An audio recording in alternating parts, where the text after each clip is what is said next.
কালবৈশাখী ঝড়ের তাণ্ডবে কালিয়াগঞ্জ পৌরসভার বিভিন্ন ওয়ার্ডে কম বেশি ক্ষতিগ্রস্ত হয়েছে। শুক্রবার রাতে বৃষ্টির সাথে ঝোড়ো হওয়ার কারণে বেশ কিছু গাছের ডাল কাঁচা বাড়ির চালের উপরে গাছ ভেঙে পড়ে, কিছু জায়গায় রাস্তার উপরে ভেঙে পড়ে গাছের ডাল, পাশাপাশি বিদ্যুতের খুঁটি ভেঙে পড়ায় বেশ কিছু এলাকায় দুপুর পর্যন্ত বিদ্যুৎ বিচ্ছিন্ন থাকে।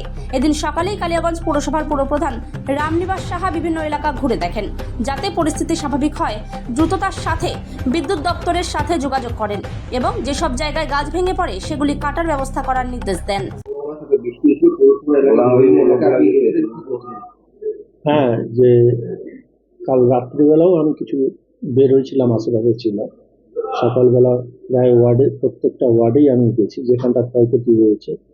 কিছু কিছু রাস্তায় জল জমেছিল, বৃষ্টি হয়েছে প্রচুর পরিমাণে।